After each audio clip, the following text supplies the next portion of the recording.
का सारे लोगों में इच्छा पूर्ति होती है, इस प्रकार से वर्णन किया। अब यहाँ पर उसी को आगे कहते हैं कि जो ब्रह्मलोक में जो भोग्य पदार्थ मिलते हैं, इच्छा की पूर्ति होती है, कि वो मानसिक हैं कि अरे पृथ्वी के जैसे भोग्य पदार्थ हैं, इसके विषय में निर्णय के लिए आया है यहाँ पर। तो कैसे है वो? तो कहते हैं जो जिस व्यक्ति ब्रह्मलोक की प्राप्ति सभी को होती है या तो अरे किसी किसी को होती है, कि जिनकी तृष्णा जगत के विषय में, अर्थात जगत तो ब्रह्मलोक भी आता है, आत्मा की अपेक्षा को लेकर के जगत ही है, निर्विशेष आत्मा ही मुख्य है, वहाँ की ब्रह्मलोक भी जगत की कोटि में ही आता है। किंतु जिन लोगों की विशेष रूप से सामान्य इच्छा है और ब्रह्मचर्य का जिन्होंने पालन नहीं किया है, ऐसे व्यक्तियों को ब्रह्मलोक फल की प्राप्ति नहीं होती।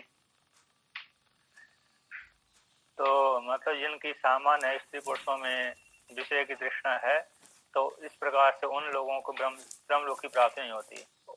तो उन्हीं लोगों की ब्रह्मलोक की प्राप्ति होती है जिन्होंने अरे पृथ्वीलोक संबंधी, स्वर्गलोक संबंधी इच्छा को त्याग कर दिया। पुत्रष्णा, वित्तृष्णा, लोकेष्णा, तीनों इच्छा को त्याग कर दिया। बहुत सी इच्छा होती हैं, उसमें से 3 इच्छा में अंतर्भूत कर दिया। पुत्रष्णा, वित्तृष्णा, लोकेष्णा। पुत्रष्णा यानी पत्नी को लेकर हो जाती, पत्नी पुत्र। वित्तृष्णा धन को लेकर के हो जाती है। लोकेष्णा यानी धन संपत्ति है, पत्नी आदि हो गई, तो यश की इच्छा बनी रहती है। तो यश चाहता है व्यक्ति कि मेरी प्रशंसा जय जयकार हो। तो तीनों इच्छाओं को जिसने त्याग कर दिया और बस आत्मा की प्राप्ति के लिए अनुष्ठान करता रहता है, ऐसे व्यक्ति के द्वारा ब्रह्मलोक फल की प्राप्ति हो जाती है ज्ञान के द्वारा। अब यहाँ पर ज्ञान के द्वारा उनको मोक्ष प्राप्त हो जाती है यदि अंतःकरण शुद्ध हो गया और उत्तम अधिकारी बन गए और ज्ञान की वेदांत का श्रवण किया, मनन किया, निध्यासन किया, तो उनको ब्रह्म आत्म तत्व की अनुभूति हो जाती है। और जिनको ज्ञान नहीं होता है तो उनको ब्रह्मलोक फल की प्राप्ति होकर क्रम मुक्ति होती है। अब कुछ कहते हैं कि यहाँ पर ब्रह्मचर्य के द्वारा ब्रह्मचर्य से उपलक्षित ज्ञान की स्तुति की गई है, ब्रह्मचर्य की स्तुति नहीं की गई है।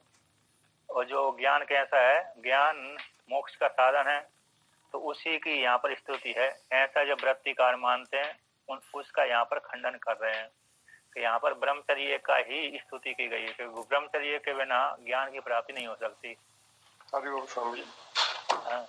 तो जिन्होंने विषय आदि का त्याग नहीं किया है, ऐसे उनको विवेक ज्ञान की प्राप्ति नहीं होती। तो आया है स्त्री आदि भाई विषय तृष्णा अप्रतिष्ठा नाम। स्त्री आदि जो भाई विषयों की तृष्णा है, उनको निमित्त बना करके जो तृष्णा है, उन तृष्णा के द्वारा जिसका चित्त अंतःकरण अपृत हो गया, ले जाया गया है, ऐसे उन व्यक्तियों की, कामियों की प्रत्येक आत्म विवेक विज्ञान, प्रत्येक आत्मा को विषय करने वाला जो विवेक विज्ञान है, उस विज्ञान की उत्पत्ति उनको नहीं होती। तो परांति खानी बने स्वयं तस्मात् परांग पश्यति नान्तरात्मन। कहते हैं धातन परमात्मा ने जो ज्ञान इंद्रिय कर्म इंद्रिय है, बाहर की भूत हिंसित कर दिया है, बाहर की भूत बना दिया है, अर्थात बाहर कोई विषय करती हैं, अंतरात्मा को नहीं देखती। तस्मात् परांग पश्यति, पर कोई देखती हैं, यानी आत्मा से तर कोई विषय करती है, आत्मा कोई विषय नहीं करती। कोई ऐसा एक धीर होता है जो आत्मा को चाहता है, तो वही जो धीर है तो वही आत्मा को चाहता है। सामान्य तो जी इंद्रिय कहते बाहर को विषय करती है, यानी मन के माध्यम से जिसका वेदांत का संस्कार है और अनुष्ठान आदि किया था, उसी वही आत्मा को चाहता है। बाकी ज्ञान इंद्रिय कर्म इंद्रिय तो बाहर को ही विषय करती हैं।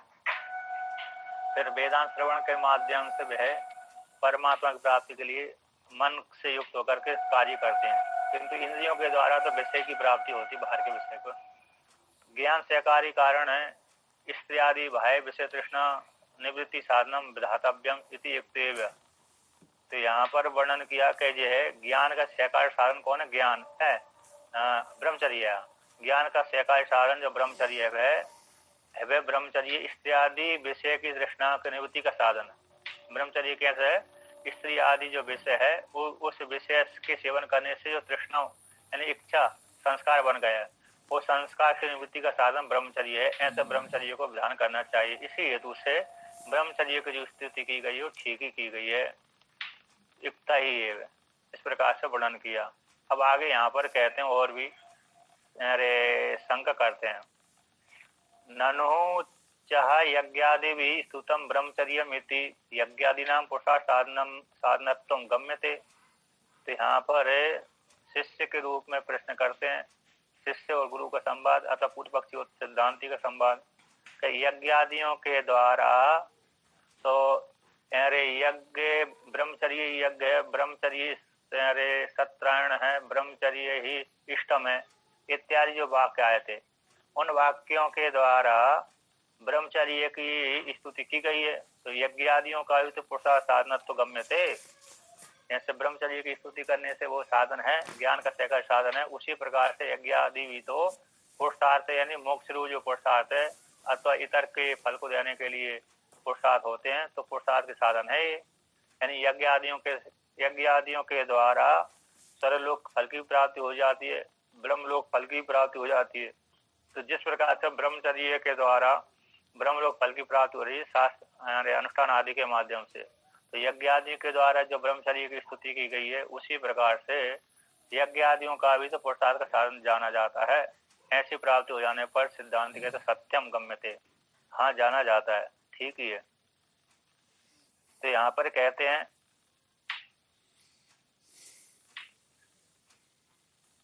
यहाँ पर जो प्रश्न आया था, तो ब्रह्मलोक की प्राप्ति का साधन ब्रह्मचर्य है।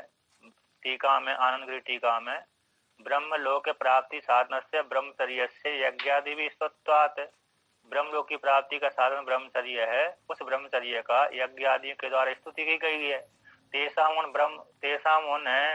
अरे यज्ञ आदियों का भी तो तत्प्राप्ति साधनत्व ब्रह्मलोक की प्राप्ति का साधन है, यहाँ से श्रुति के द्वारा अभिप्रेत है। इति आशंका को लेकर के यहाँ पर वर्णन किया गया है। यज्ञ आदि के द्वारा ब्रह्मचर्य की स्तुति की गई है वह यज्ञ आदि भी तो पुरुषार्थ का साधन है। ऐसी प्राप्ति हो जाने पर सिद्धांति कहता है सत्यम बड़म, ठीक है, हाँ पुरुषार्थ के साधन है, यज्ञ आदि भी स्वीकार करते हैं। तब आगे कहते हैं यहाँ पर टीकाकार विकल्प करते हैं दो, किम तेषां पुरुषार्थ साधनत्वं प्रस्तुत श्रुत्या प्रतीतम किम वह ब्रह्मलोक साधनत्वं। जो यज्ञ आदि है, यज्ञ आदि पुरुषार्थ साधन है, तो पुरुषार्थ के साधनत्व प्रस्तुत श्रुति के द्वारा ज्ञात होता है अथवा ब्रह्मलोक के प्राप्ति का साधनत्व है उनका, यानी यज्ञ आदियों का। तो ऐसी प्राप्ति हो जाने पर आद्यम अंगीकरोति, हाँ ये पुरुषार्थ के साधन है, ब्रह्मलोक के साधनत्व किंबा जो यज्ञ आदि श्रुति है उसके द्वारा ब्रह्मलोक की प्राप्ति के साधन यज्ञ आदि हैं, ऐसा स्वीकार करते हैं। बाड़म, हाँ वो पुरुषार्थ के साधन है ब्रह्मलोक का, अरे कौन यज्ञ आदि। तो यज्ञ आदि के द्वारा निष्काम यज्ञ करेंगे तो यज्ञ के माध्यम से उनको क्या हो जाएगा, ब्रह्मलोक फल की प्राप्ति हो जाएगी। सामान्य यज्ञ से नहीं, मतलब यज्ञ खूब करते रहेंगे तो उनसे अरे अंतःकरण शुद्ध होगा, अंतःकरण शुद्ध होगा तो परंपरा के द्वारा अरे ज्ञान की प्राप्ति के द्वारा चित्त की शुद्धि के द्वारा ब्रह्मलोक फल की प्राप्ति हो जाती है। सर्वे वेदा इत्पदम अमनंति तपांसी यज्ञांसी यच्च वदंती इत्यादि श्रुति आती हैं, है ना। तप है, यज्ञ आदि है, जिस पद को कहते हैं वो ऐसे जो पद परमात्मा है उसके लिए यज्ञ आदि कर्म करते हैं निष्काम पूर्वक। अब आगे कहते हैं न तो यह ब्रह्मलोक प्राप्ति यज्ञादि न हम साधनत्व अभिप्रेत यज्ञादि भी ब्रह्मचर्य स्तुते। तो कहते हैं ऐसा आद्य को स्वीकार करके द्वितीय को खंडन करते हैं। यहाँ पर किम तेषां पुरुषार्थ साधनत्वं प्रस्तुत श्रुत्या प्रतीतम एक विकल्प था, किंबा ब्रह्मलोक प्राप्ति साधनत्वं ये दूसरा विकल्प था कि पुरुषार्थ के साधन है ये यज्ञ आदि, ऐसा प्रस्तुत श्रुति के द्वारा प्रतीत होता है। तो ये जो विकल्प उसको स्वीकार कर लिया, हाँ यज्ञ आदि जो है वाक्य ये पुरुषार्थ के साधन है। तो कहते हैं किम ब्रह्मलोक की प्राप्ति के साधनत्व है ये, तो उसको न द्वितीय वाक्य भेद प्रसंगात है, तो द्वितीय के यहाँ पर खंडन करते हैं। अर्थात ब्रह्मलोक प्राप्ति का साधन जो दूसरा विकल्प था उसको लेकर के यहाँ पर वर्णन किया है।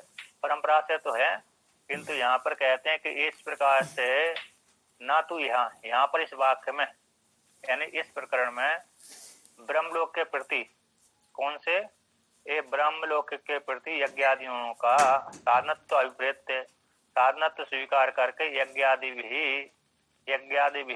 ब्रह्मचर्य नष्ट हुए थे। ब्रह्मलोक की प्राप्ति के ब्रह्मलोक की प्राप्ति के प्रति यज्ञादियों का साधनत्व स्वीकार करके यज्ञादियों के द्वारा ब्रह्मचर्य की स्तुति नहीं की गई है यहाँ पर। तो किंचाता किम तरी, फिर किसके लिए स्तुति की गई है, इसको लेकर कहते हैं कथम तरी यज्ञादि ब्रह्मचर्य स्तुति तत्र, किस प्रकार से यज्ञादि के द्वारा ब्रह्मचर्य की स्तुति की गई है। जब ब्रह्मलोक के प्रति यज्ञादियों को साधनत्व स्वीकार करके यज्ञादियों के द्वारा ब्रह्मचर्य की स्तुति नहीं की गई, तो फिर किस लिए ब्रह्मचर्य की यज्ञादियों के द्वारा स्तुति की गई है। तो इस प्रकार से की गई है। कहते तेसाम प्रसिद्धम पुरुषार्थ साधनत्व अपेक्षा, जो यज्ञादि वाक्य है, यज्ञ है, यज्ञादि है ना, यज्ञादि कैसे हैं, ईट है, यज्ञ है, ईष्ण है इत्यादि हैं, उनका तो यज्ञादियों का प्रसिद्धम पुरुषार्थ साधनत्व, जो उनका प्रसिद्ध पुरुषार्थ का साधन है। कौन से पुरुषार्थ का साधन है, स्वर्ग आदि फल की प्राप्ति होती है यज्ञादियों के द्वारा। तो इसको अपेक्षा को लेकर के ब्रह्मचर्य की स्तुति की गई है। तेसाम उनका यज्ञादियों का प्रसिद्ध पुरुषार्थ के साधन को अपेक्षा को लेकर के यहाँ पर ब्रह्मचर्य की स्तुति की गई है। जिस प्रकार से आगे कहते हैं, तो उदाहरण देते हैं जैसे यथा इंद्रादि भी राजा, तो कहते हैं ना तो यत्र इंद्रादीनहम व्यापार तत्र एव राज्ञा इति तरवत, जैसे यथा इंद्रादि वाक्यों के द्वारा राजा की स्तुति की जाती है। जब यजमान जो राजा बनता है, यज्ञ करता है, उस काल में राजा की स्तुति करते हैं कि राजा से कहते हैं कि तुम इंद्र हो, तुम ये हो। तो यहाँ पर कहते हैं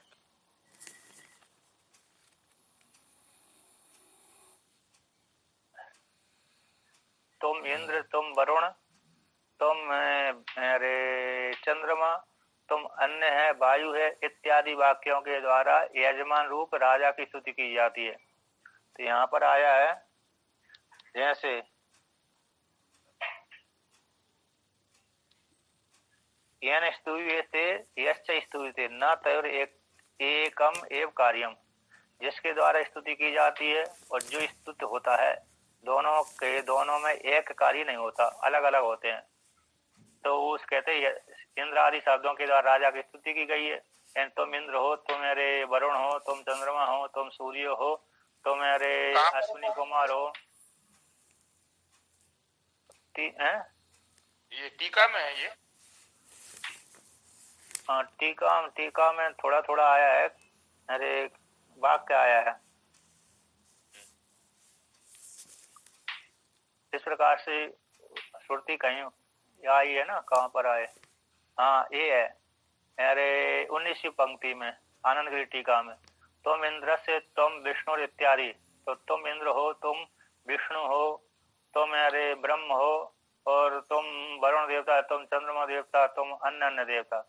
तो जो 19वीं पंक्ति है उसकी अंत में तुम इंद्र से तुम विष्णु तुम इत्यादि विप्रादिभिर राजेस्तुयते इत्यादि श्रुतियों के द्वारा, विप्रादियों इत्यादि श्रुति आई है, उसमें विप्रादि भी यानी ऋत्विजों के द्वारा, विप्रादि भी हो गए ऋत्विजों के द्वारा राजेस्तुयते। राजा उस काल में यजमान देता है, यज्ञ करता है, राजसूय आदि यज्ञ, उस काल में उन विप्रादि ऋत्विजों के द्वारा राजेस्तुयते, उस प्रकार से राजा की स्तुति की जाती है। तथापि न तस्य इंद्रादि व्यापारी निरंकुशम कर्तृत्वम अस्ति थी। तो उस काल में भी उस राजा का इंद्रादि का जो व्यापार है, तो इंद्रादि के व्यापार में तो निरंकुशत्व है। कैसा है, किसी के ऊपर किसी दूसरा उस इंद्र के ऊपर शासन नहीं करता, स्वतंत्र रूप से उसका निरंकुश शासन रहता है।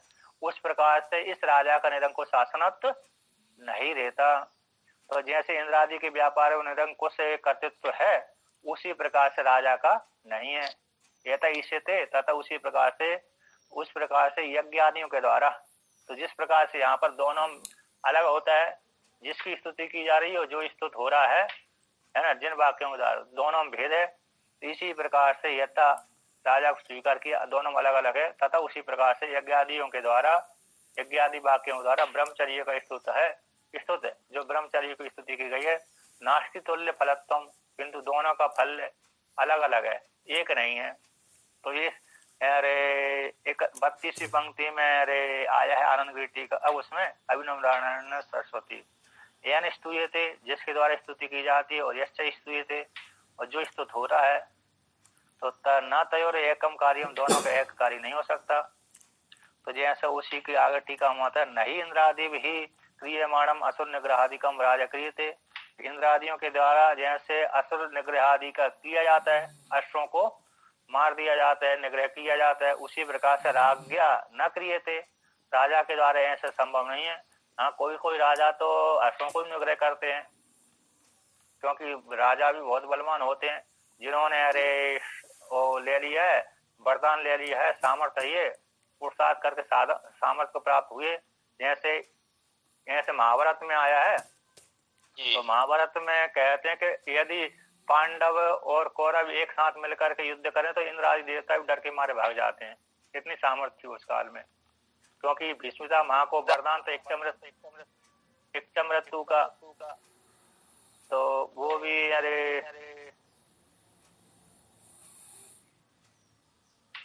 तो बड़े बलवान थे।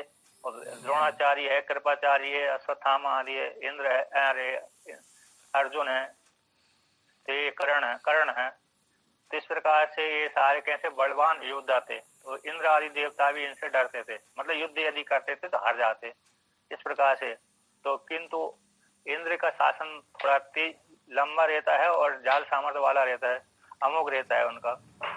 तो कहते हैं, तो जैसे राज अरे थोड़ा किंचित सामान लिया है, राज्ञा क्रियमाणम शत्रुराज निग्रहादिकम इंद्रादि भी क्रियते, ऐसे राजा के द्वारा किए जाने वाला राज शत्रु निग्रहादिकम, शत्रु राज निग्रहादिकम, दूसरे जो शत्रु राजा को निग्रहादि करता है राजा, उसी प्रकार से इंद्रादि के द्वारा किया जाता है।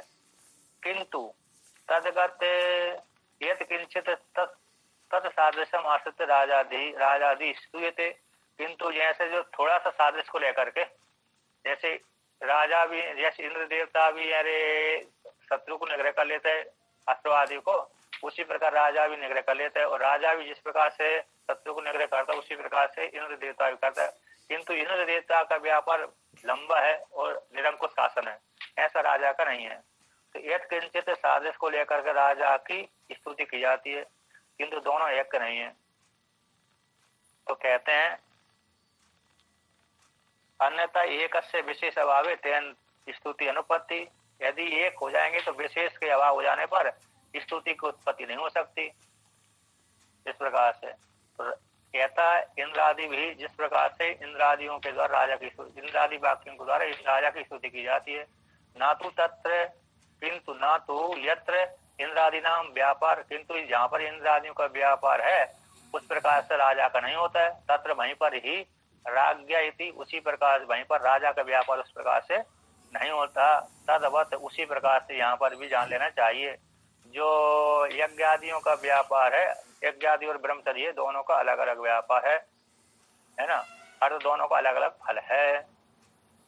इस प्रकार से टीकाकार कहते हैं 35वीं पंक्ति में, कई यत्र राज्ञ व्यापार से तत्र इंद्रादि नाम, जहाँ पर आज्ञा का व्यापार है तो वहीं पर ही इंद्रादि का व्यापार भी है, थोड़ा किंचित सादृश, किंतु उतना ही नहीं है। ना तो इंद्रादि का व्यापार है ना, इंद्रादियों का व्यापार राजा के जैसा, राजा का जो इंद्रादि का जो व्यापार है विशेष है, उस प्रकार का राजा का नहीं है जी। तो उसी को एवं च प्रकृत दाष्टान्तिक तुल्यता स्यात्, इस प्रकार से। तो थोड़ा इसके किंचित सादृश को लेकर के वहां पर दृष्टांत दिया गया है इस प्रकार, क्योंकि ये राजा आदि ज्यादा राग द्वेष से कलुषित रहते हैं, इंद्र आदि को जो व्यापार है उस प्रकार राजा का नहीं, निरंकुश शासनत्व तो नहीं है राजा का, है कि नहीं। इंद्र आदि देवता का निरंकुश शासनत्व है, अर्थात शत्रु का निग्रह ठीक है, राजा भी शत्रु का निग्रह करता है, अरे इंद्र आदि देवता भी शत्रु का निग्रह करता है, किंतु राजा वर्षा नहीं करवा सकता। राजा है ना, अरे जिनको सूर्य को चंद्रमा को आज्ञा नहीं दे सकता और अरे बादलों को आज्ञा नहीं दे सकता है, ये इंद्र देवता का कार्य है। इंद्र देवता जिस बादल को आज्ञा दे देते हैं वही बादल वर्षा कर देता है, चंद्रमा को आदेश दे देता है तो वह शीतलता कर देता है क्या नहीं। जिन ऋतु आदि को आदेश इंद्र देवता दे देता है वही वह ऋतु उस काल में, विपरीत काल में भी वो कार्य करने लगते हैं, किंतु इन जो राजा आदि होते हैं ये आज्ञा देने पर भी उनका कार्य फलीभूत नहीं होगा है क्या नहीं। इस प्रकार से कहीं कहीं अपवाद हो जाता है ऋषि की श्राप को लेकर के, वो बात अलग है। अब आगे कहते हैं तो उसी प्रकार से यज्ञ आदियों के द्वारा, यज्ञ आदियों का और ब्रह्मचर्य का फल कैसा अलग अलग है। अपना आगे कहते हैं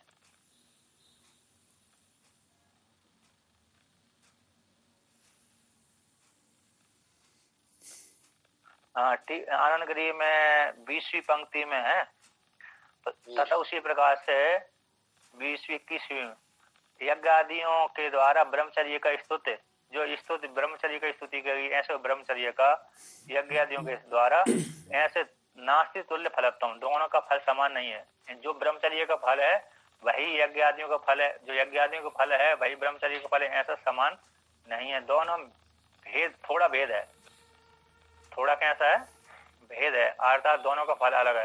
यानी ब्रह्मचर्य का भी वेदांत श्रवण करने के पश्चात अरे क्या हो जाएगा, ब्रह्मलोक फल की प्राप्ति, आत्मलोक फल की प्राप्ति हो जाती है। और अंतःकरण के द्वारा यज्ञ आदि के द्वारा अंतःकरण शुद्धि, अंतःकरण शुद्धि के द्वारा अरे फिर ज्ञान की प्राप्ति, ज्ञान की प्राप्ति के द्वारा परंपरा के द्वारा, सामान्य रूप से दोनों का अलग अलग है।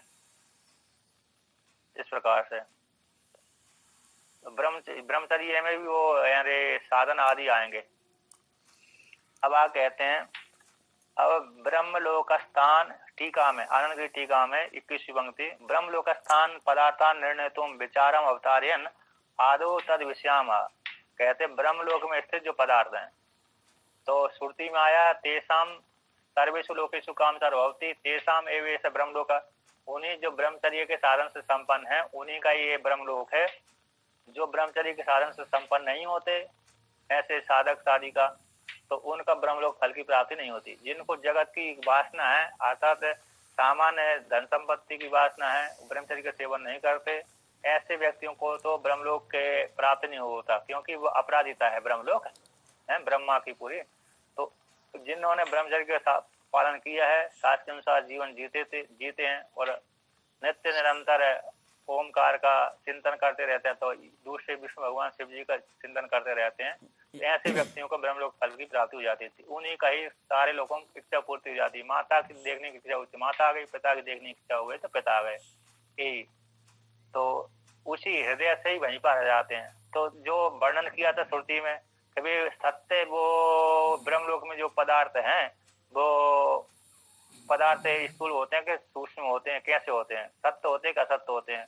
तो ब्रह्मलोक में स्थित पदार्थों को निर्णय करने के लिए विचार को अवतार करते हुए आदि में उनके विषय कहते हैं। या इम है अर्णवादयो हो, अर्ण यानी अर्णवादयो, अर्णवादयो यानी अर्णव आदयो ब्राह्म लौकिक संकल्प जाश्च पित्रादयो भोगास ते किम पार्थिवाप्याश्च यत इह लोके दृश्यन्ते तद्वत् अर्णव वृक्ष पुः स्वर्ण मंडपानि अहोश्विन मानस प्रत्यय मात्राणि इति, के जो ब्रह्मलोक में यही में जो यही में शब्द आया था, यही में अर्णवादी समुद्र आदि सागर आदि जो है अर्णवन्य समुद्र हो गए, अरण्य आदि और अर्णव स्वतंत्र। तो अर्णव आदि जो ब्रह्मलोक है, ब्रह्मलोक में होने वाले पदार्थ को ब्रह्मलोक बोल दिया है ना, ब्रह्मलोक भवाई थी ब्रह्मलोकी के, तो ब्रह्मलोक में होने वाले पदार्थों को ब्रह्मलोक कहते हैं उस लोक में। और संकल्प उस संकल्प से उत्पन्न होने वाले जो पित्रादि भोग हैं है ना, पित्रादि भोग मतलब जैसे शिष्य गुरु को भोगता है, गुरु शिष्य को भोगता है, माता पिता अरे माता पुत्र को भोगती है, पुत्र माँ को भोगता है, पत्नी पति पत्नी आदि, मतलब हमने किसी का कार्य किया तो जिसका कार्य किया तो वो जिसका किया तो हम भोग बन गए, वो भोक्ता बन गया, है कि नहीं। अब जिससे हमने काम लिया, जिस किसी से हमने काम लिया तो वह हमारा भोग बन गए, हम भोक्ता बन गए, ये भोग हो रहा है। एक दूसरे का व्यापार करना, तो जिसने जिससे काम लिया, जिसने दिया, तो एक उसमें से एक व्यक्ति भोग बनता है, एक भोक्ता बनता है। जैसे राजा जब रक्षा करता है तो प्रजा की, तब प्रजा का वह भोग बनता है राजा, और प्रजा भोक्ता बनती है। और जब राजा उनसे कर लेता है ना, तो कुछ और उनसे आज्ञा काम करवाता है तो शासन करता है, तो उस काल में प्रजा भोग बनती है, राजा भोक्ता बनता है।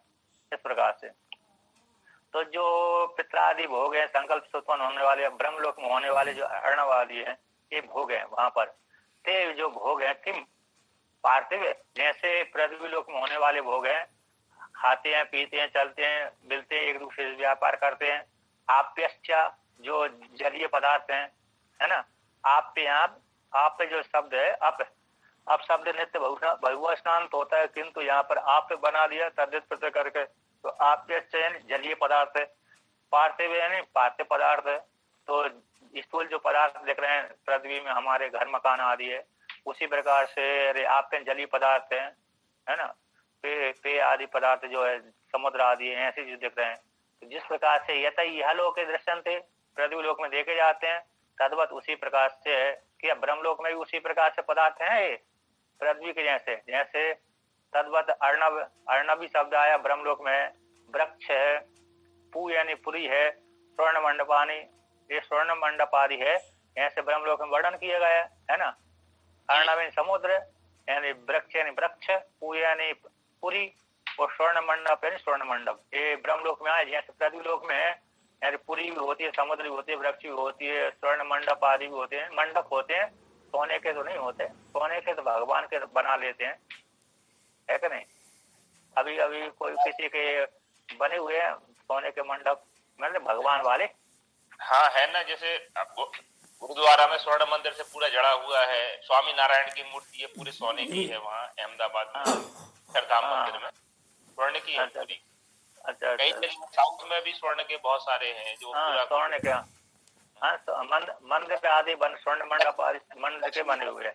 मंदिर अभी दिखाया दीपावली सोमनाथ जी का भी तो ऊपर स्वर्ण मंडित है, काफी जगह स्वर्ण मंदिर। सोमनाथ का भी हो गया, अंदर से पूरा स्वर्ण मंडित हो गया सोमनाथ भी।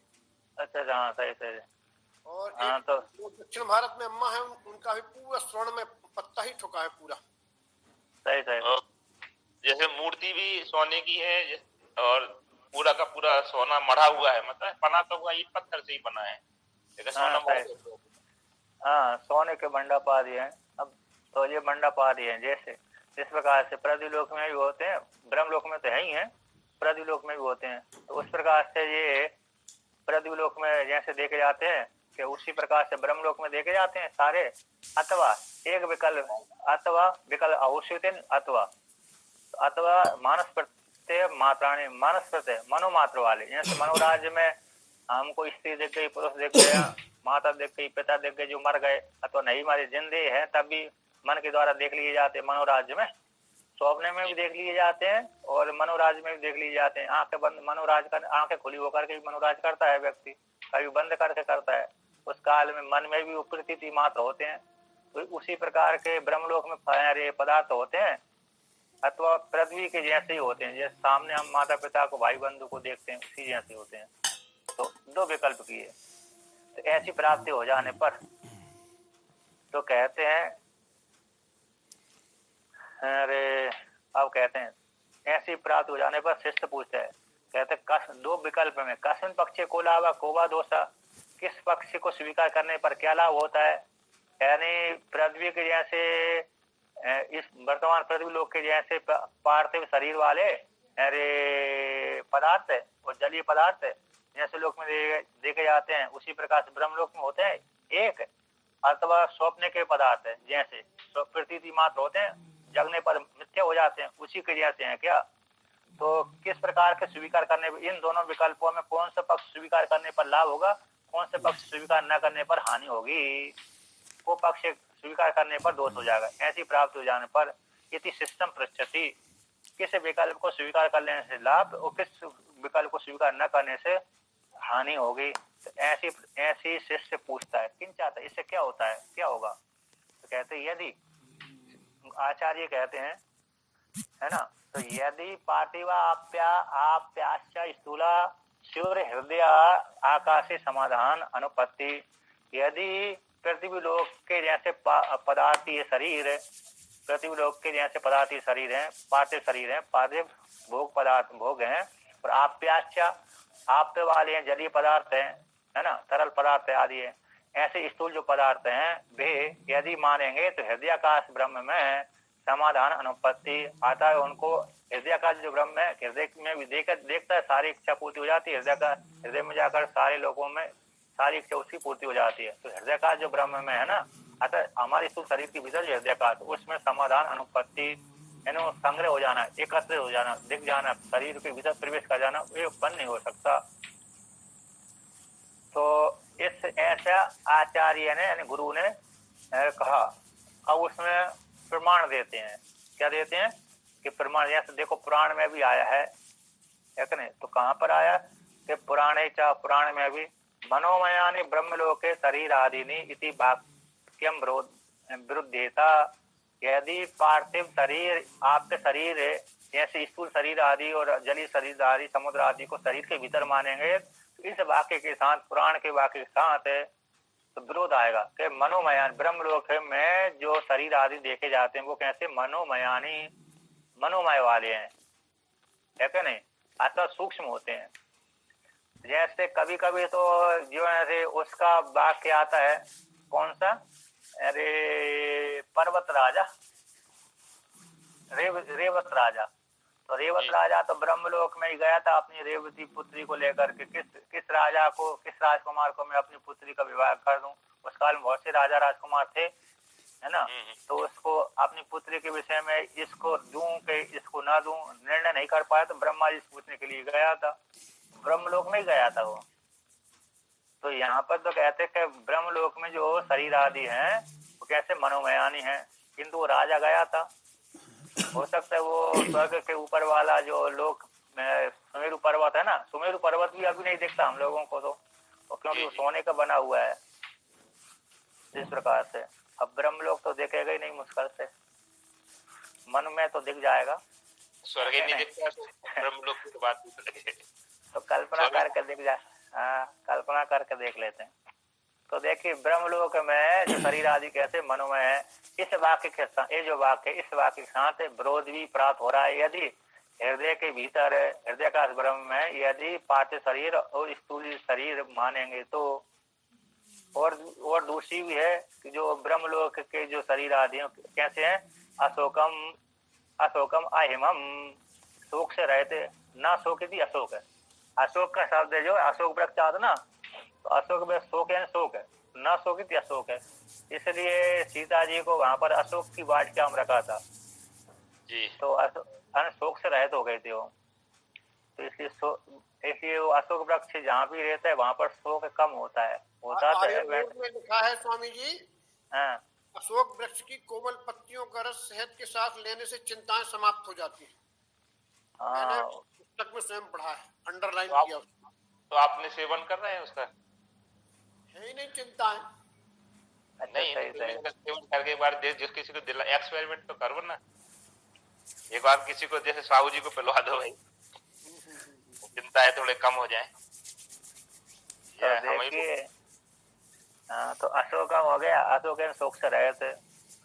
अहिमम न हेमति अहिमम, यानी शीत, हिम यानी शीत, ठंडी जगह, है ना, हिम बोलते बर्फ गिरना यानी ठंडी जगह, तो ठंडी जगह से रहते, हिम से रहते, शीत से रहते इत्यादि वाक्य हैं। ये वाक्य श्रुति है, ये श्रुति बृहदारण्यक श्रुति, और वो किसी पुराण का अथवा स्मृति श्रुति, वो भी श्रुति है, क्योंकि श्रुति शब्द का प्रयोग किया गया। तो मतलब वेद में भी पुराण जो वाक्य है, कैसे वेद तो है किंतु वेद में भी पुराण आया है। तो जैसे वेद में इतिहास पुराण शब्द आते ना, तो किसी यज्ञ में ये यानी कहानी आई होगी, यज्ञ चल रहा होगा, उसमें तो ये स्तुति आती है कि ये पुराण है, इस ब्रह्मलोक में ऐसे ऐसे शरीर मिलेंगे। स्वतंत्र जो पुराण है व्यास जी भगवान का रचा हुआ, उस पुराण से इतना जो वेद वाला पुराण है यानी आख्यायिका, कोई पुराण है पुराना, पुरा होता हुआ भी नया है। पुराण का अर्थ होता है पुराना होता हुआ भी नया है, उसको पुराण बोलते हैं। तो पुराना बहुत सबसे पुराना है, सबसे बूढ़ा है, मतलब सबसे बूढ़ा, सबसे पहले का है, सबसे पहले का ये पुराण बोलते हैं। वो पूरा यानी सबसे पहला होता हुआ भी, सबसे पहले पैदा हुआ फिर भी नया है, यानी जवान है, युवा है, इसी पुराण के नाम दोनों प्रकार का अर्थ है। पुराने से पुराना है और पुराना होता हुआ भी नया है, यानी ऐसी वस्तु बनाई कंपनी ने कि बहुत काल से बनी हुई है लेकिन नई सी दिखती है नई है ना।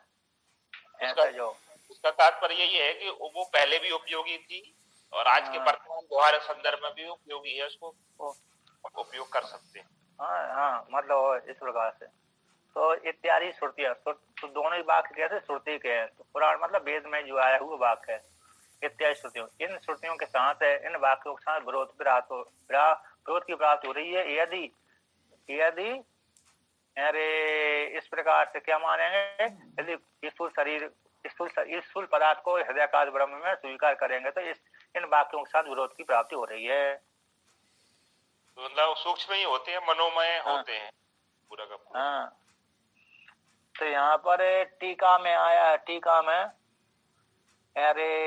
2-371 में, न केवलम तेषाम स्थौल्ये सती उभे अस्मिनिति श्रुत्यादि पुराण स्मृति अच्छा विरोधे, कहते हैं केवल तेषा उनका स्थूल मान लेने पर, स्थूल की प्राप्ति मान लेने पर, पूर्व पक्षी के अनुसार अस्मिन इत्या सती उभे अस्मिन, ये जो वाक्य है इस प्रकार से दोनों प्रकार से मानने पर श्रुति के द्वारा पुराण स्मृति के साथ, श्रुति के साथ और पुराण स्मृति के साथ विरोध अकेली की प्राप्ति नहीं हो रही, किंतु अशोक संताप वर्जितम, शोक से रहते हैं, संताप से रहते और हिम से रहते हैं, शीत स्पर्श शून्य से रहते, ब्रह्मलोकम उपयंती इत्यादि श्रुतियों के साथ है, जो श्रुतियां हैं ब्रह्मलोक का निरूपण करती है, निरूपयंत तत्रत्या, तो वहां पर स्थित पदार्थों का स्थौल्य मान लेने पर विरोध की प्राप्ति हो रही है।